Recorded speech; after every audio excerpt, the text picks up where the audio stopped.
Hello everyone. आज हमारे साथ है मिस्टर हरीश बिहानी कि जो फंड मैनेजर है कोटक म्यूचुअल फंड में और फिलहाल 3 फंड मैनेज कर रहे हैं। उनके बारे में बताऊं तो उनका कुल 16 साल का एक्सपीरियंस है। उन्होंने इससे पहले आईसीआईसीआई म्यूचुअल फंड और एसबीआई म्यूचुअल फंड जैसी कंपनियों में काम किया हुआ है। First of all thank you so much sir for your precious time. Thanks so much. Sir सबसे पहले मुझे आपसे ये जानना है कि कई सारी ग्लोबल रेटिंग कंपनीज है, रिसर्च कंपनीज है, जिन्होंने बताया कि इंडिया का जो ग्रोथ है वो 8% से ऊपर रहने वाला है और इन्फ्लेशन जो है वो जैसे गवर्नमेंट ने बताया कि 5% के अराउंड वो ट्राई कर रहे हैं। तो क्या इम्पैक्ट होता है इसका इकोनॉमी के ऊपर in terms of further growth and strengthening the economy? Right, तो इसको सिंप्लीफाई कर देते हैं। इंडिया बॉलपार्क अभी $3.5 ट्रिलियन की इकोनॉमी है। हमारे अनुमान से 12 से 15 साल में इंडिया $10 ट्रिलियन की इकोनॉमी हो जाएगी। तो पॉज करते हैं और सोचते हैं इसके बारे में। अपने को 75 साल से ज़्यादा लगे $3.5 ट्रिलियन इकोनॉमी बनने में। नेक्स्ट 12 से 15 साल में हम $10 ट्रिलियन की इकोनॉमी हो जाएंगे। जो ये इंक्रीमेंटल $6.5 ट्रिलियन जो इंक्रीमेंटल आने वाला है, उससे कई कंपनीज लार्ज कैप में, मिड कैप में, स्मॉल कैप में काफ़ी बड़ी हो जाएंगी, क्योंकि प्रॉफिट पूल काफ़ी बड़ा हो जाएगा। तो IMF, ग्लोबल बॉडीज, सारे ग्लोबल कंट्रीज इंडिया में इतना फोकस इसीलिए है क्योंकि हमारी जो ग्रोथ है, उस ग्रोथ के कारण जो सेल्स ग्रोथ और जो प्रॉफिट पूल क्रिएट होने वाला है ओवर द नेक्स्ट 12 से 15 साल, उसमें सभी का काफ़ी ज़्यादा फोकस है। और यही हम इन्वेस्टर्स से भी बोलना चाह रहे हैं कि जो इन्वेस्टर्स हैं जो लंबे समय तक रहेंगे राइट प्रोडक्ट्स में और ये डेली फ्लक्चुएशंस को इग्नोर करेंगे, वो डेफिनेटली इंडिया जब बढ़ोतरी होगी तो ओवरऑल जीडीपी की बढ़ोतरी से मार्केट कैप की भी बढ़ोतरी होगी।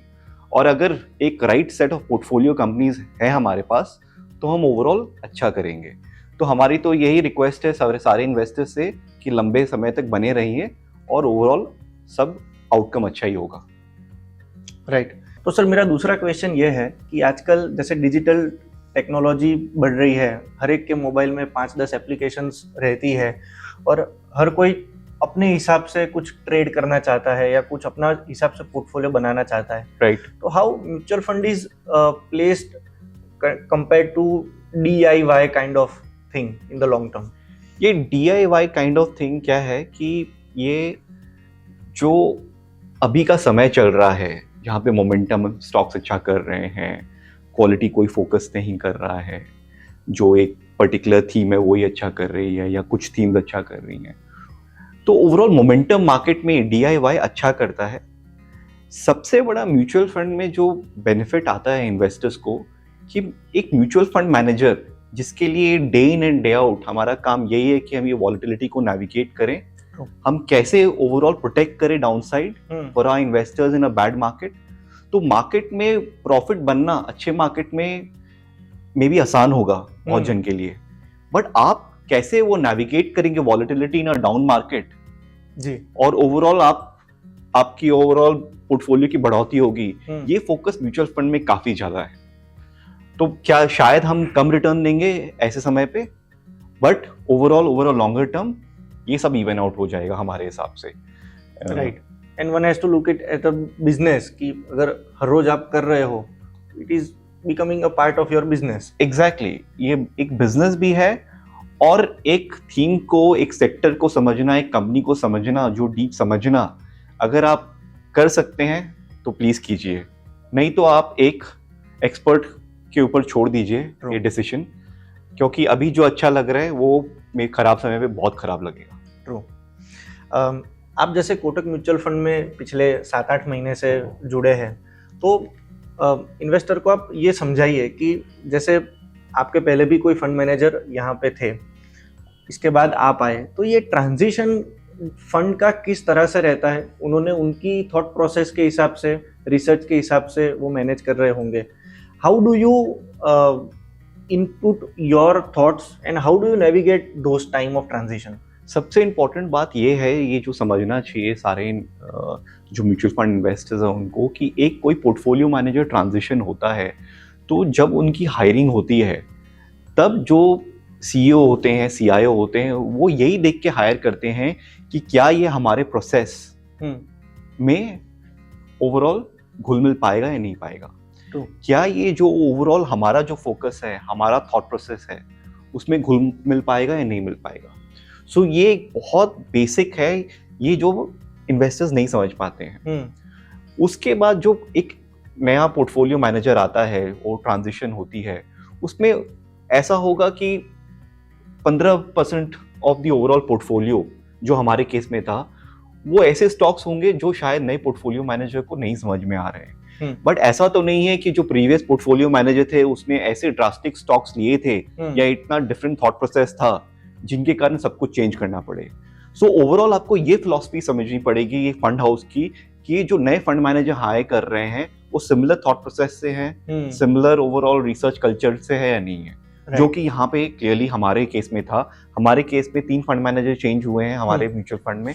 तीनों फंड मैनेजर के कल्चर, थॉट प्रोसेस, बिहेवियर, इनको काफी डीपली समझा गया है from the CEO, CI and many senior member of the entire Kotak group, and then we were hired. True. हर एक फंड मैनेजर का, जैसे हमने देखा है, अलग अलग स्टाइल ऑफ मैनेजिंग फंड रहता है। कोई वैल्यू में बिलीव करते हैं, कोई ग्रोथ में बिलीव करते हैं, कोई मोमेंटम रन करते हैं, कोई डाइवर्सिफाइड पोर्टफोलियो ही रखते हैं। What is your own thought process and style of managing funds? अगर एक लाइन में अगर सिंपल डिफाइन करना है तो इंडिया एक ग्रोथ मार्केट है। तो वो ग्रोथ मार्केट में आपको कंपनी चाहिए जिनका ग्रोथ अच्छा होगा, मार्केट से बेटर होगा, जिनका रिटर्न ऑन कैपिटल अच्छा होगा और जिनकी मैनेजमेंट टीम काफी बहुत अच्छी है। तो हमारे लिए सबसे इंपॉर्टेंट है कि जो प्रमोटर या एंटरप्रेन्योर जो रन कर रहा है वो ग्रोथ ला पाएगा नहीं ला पाएगा, और वो ग्रोथ ला पाएगा with the right amount of return on capital, right number of return on capital that we are looking at. तो growth at a reasonable price is what we are looking at with the right set of promoters, entrepreneurs. Understood.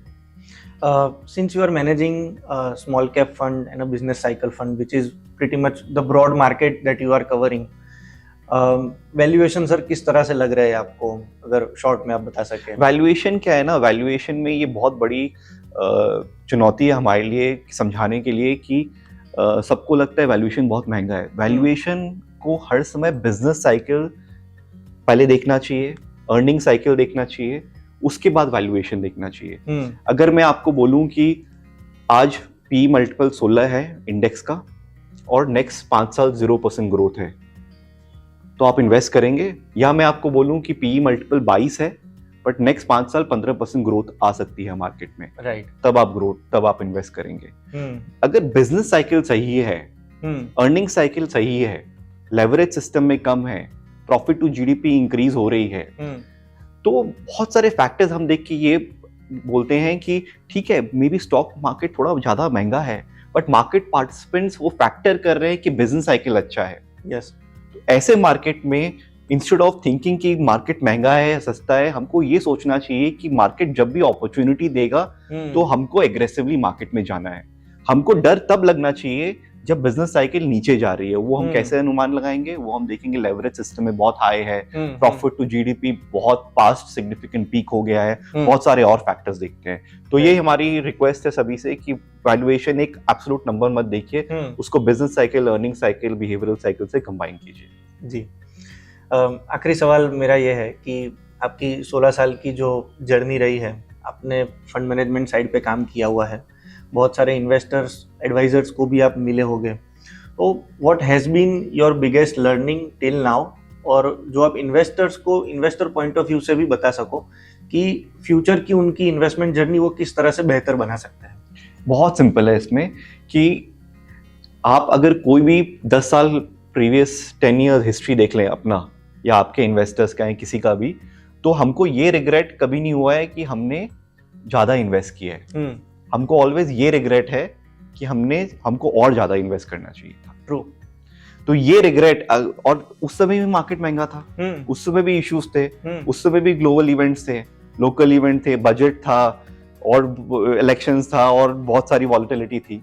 तो market में ये सब चलते रहेंगे, event चलते रहेंगे, but अगर आपका टाइम फ्रेम लंबा है तो time in the market is more important than timing the market, is what our guru Warren Buffett said.